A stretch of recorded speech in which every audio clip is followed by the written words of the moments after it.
바이블 GPS 제58일입니다. 성경을 읽는 바른 자세. 대부분의 사람은 나쁜 일이 생기면 하나님을 원망하지만 좋은 일이 생기면 다 자신의 능력인 양 으쓱해집니다. 그러고 보면 고난에 부딪히고 나서야 사람은 원망하기 위해서라도 하나님을 찾게 되는 것 같습니다. 그러나 고통과 고난, 악의 시작은 하나님이 아니라 사탄으로부터 시작된 것입니다. 성경은 사탄이 언제 어떻게 생겨났는지 정확히 말하고 있지는 않습니다. 그러나 포로 시대가 시작되면서 몇몇 선지자들이 사탄의 정체에 대한 약간의 힌트를 흘립니다. 대표적인 것이 에스겔 28장과 이사야 14장입니다. 간단히 말하면 하나님이 이 세상을 창조하시기 전에 영적인 세계와 영적인 존재, 즉 천사들을 창조하셨는데 천사장 중에 하나였던 루시퍼가 자신이 하나님 되고 싶은 교만한 마음으로 하나님을 대적했다가 타락하여 이 땅으로 추락한 것이 사탄이라는 것입니다. 그 후에 하나님은 하나님의 형상을 따라 사람을 창조하시고 사람을 천사 위에 두시고 사랑하시며 그 사람을 통해 영광을 받으셨습니다. 또 사탄처럼 불순종하여 타락하지 않도록 선악과를 에덴 동산에 두시고 하나님의 말씀에 불순종하는 것이 바로 죽음임을 가르쳐 주셨습니다. 하나님은 사람이 선악과를 거절할 때마다 하나님을 향한 사랑의 고백으로 받으셨습니다. 사랑은 강요할 수 없습니다. 사랑은 선택할 수 있는 자유의지가 있을 때, 자발성이 있을 때 비로소 사랑의 관계를 이룹니다. 이미 프로그램이 되어 있는 로봇과는 사랑할 수 없기 때문입니다. 그래서 선악과는 사람을 시험에 빠뜨리는 올무가 아니라 사람을 사랑의 대상으로 창조하셨음을 보여주시는 영광의 면류관입니다. 사실 선악과는 에덴 동산에만 있는 것이 아닙니다. 매일의 삶 속에서 우리는 선악과를 만납니다. 하나님을 예배할 것인지 아니면 자기 중심적으로 살아갈 것인지 늘 선택해야 합니다. 하나님의 진리의 말씀과 사탄의 거짓말 속에서 우리는 날마다 선택해야 합니다. 사탄은 어떻게 해든지 사람을 망가뜨려 하나님을 예배하지 못하게 할 뿐 아니라 하나님이 받으셔야 하는 영광을 자신이 가로채려 합니다. 이미 미국에는 사탄 숭배교가 정식 종교로 등록되어 있습니다.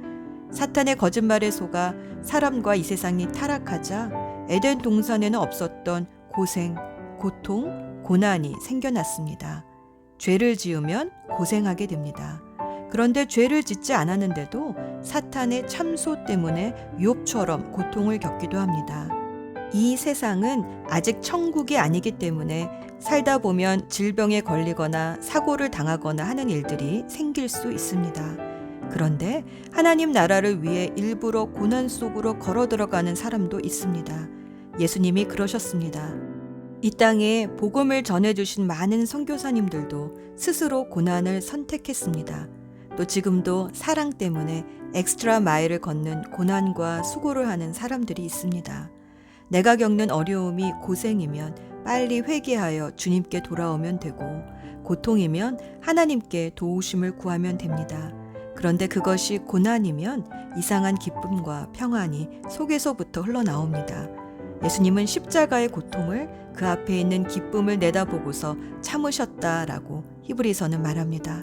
오늘도 욥기서를 읽으며 이 땅을 살면서 만나게 되는 고생과 고통에서 승리하는 삶의 비결을 말씀을 통해 깨달아 봅시다. 그래서 고생하는 인생이 아니라 수고하는 인생, 고난 속에서도 빛을 발하는 인생을 살기를 원합니다. 오늘의 여정. 오늘은 25장에서 42장까지 욥기서의 나머지 부분을 다 읽습니다. 욥과 친구들의 3라운드 논쟁이 끝나고 32장부터는 옆에서 지켜보던 엘리후가 입을 엽니다. 가장 나이가 어렸던 그는 연장자들의 대화가 끝날 때까지 기다려야 했습니다.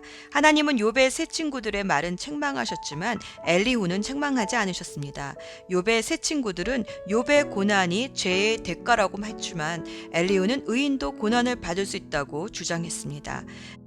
엘리후는 33장 14절에서 고통은 사람의 귀를 열고 하나님의 말씀을 듣게 한다고 말합니다. 둘째로는 고통을 통해 더 큰 재앙인 영원한 죽음에서 건져주십니다. 누가복음 16장에서 이 땅에서는 별 고통 없이 부귀영화를 누리며 살았던 부자가 결국 영원한 음부의 고통을 겪는 이야기가 나옵니다. 세 번째는 부활의 소망을 바라보게 해줍니다. 33장 15절에서 병든 사람의 살이 아기처럼 고와지고 어렸을 때처럼 회복된다는 것은 부활 후에 우리가 갖게 될 신령한 몸에 대해 말하는 것입니다. 그런데 이런 부활의 몸을 갖게 되는 것은 24절에서 하나님의 우리의 몸값을 받으셨기 때문이라고 엘리후는 고백합니다. 고통 중에서야 비로소 사람은 이 땅이 전부가 아니라는 것을 깨닫고 영생의 소망을 갖게 됩니다. 엘리후의 주장 뒤에 38장부터는 하나님이 욥에게 질문으로 답하십니다. 대략 70여 개의 질문인데 모두가 하나님이 창조하신 이 땅의 자연 법칙을 욥아 너는 알고 있느냐라는 질문들입니다. 하나님은 왜 욥의 고난이 사탄의 참소 때문에 생긴 어려움이라는 서두의 이야기는 설명 안 해주시고 하나님의 위대하심에 대해서만 말씀하실까요? 고난의 어려움은 문제가 아닌 하나님의 위대하심에 집중할 때에 해결이 되기 때문입니다. 하나님의 질문 앞에 단 한 가지도 대답할 수 없었던 욥은 자신이 얼마나 잘 모르고 있었나를 깨닫게 됩니다. 하나님을 알고 나를 알면 회개가 저절로 됩니다. 42장 5에서 6절 말씀. 주님이 어떤 분이시라는 것을 지금까지는 제가 귀로만 들었습니다. 그러나 이제는 제가 제 눈으로 주님을 뵙습니다. 그러므로 저는 제 주장을 거두어 드리고 티끌과 잿더미 위에 앉아서 회개합니다. 하나님은 욥의 회개를 받아주시고 욥의 마음을 아프게 했던 세 친구들을 용서해 주라고 하십니다. 참된 회개는 용서로 이어집니다. 그리고 용서는 은혜의 삶으로 이어집니다.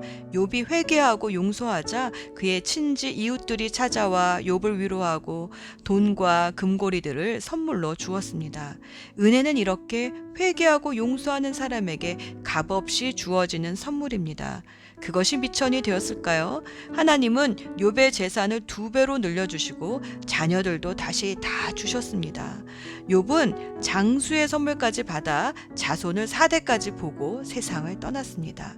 욥의 삶은 고난 전후가 달라집니다. 고난 전에는 자신의 의로 열심히 산 종교인이었다면 이제 고난 이후에는 은혜로 사는 신앙인이 된 모습을 보여줍니다. 예수 전망대. 욥은 고난 중에 하늘에 계신 자신의 중재자가 있음을 깨달았습니다.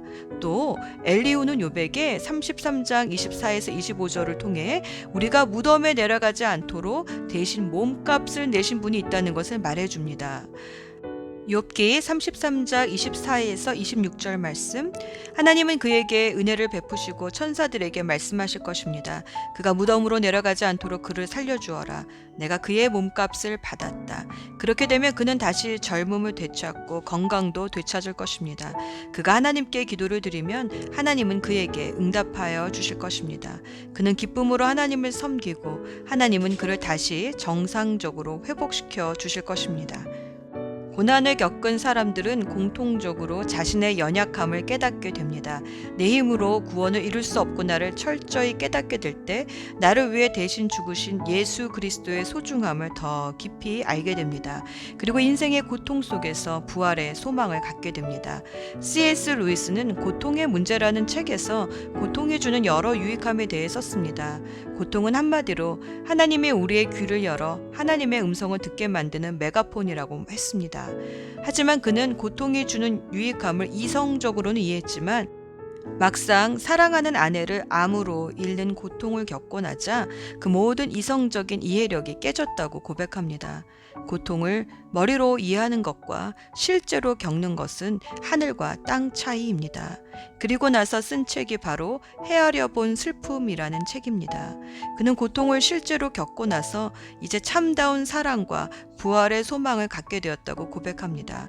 아내가 떠나고 나서야 아내를 얼마나 사랑했는지를 깨닫게 되었고, 그리고 이 땅에서 주고받은 사랑은 천국에서 완성될 사랑을 준비한 것이었다라고 고백합니다. 기도합시다.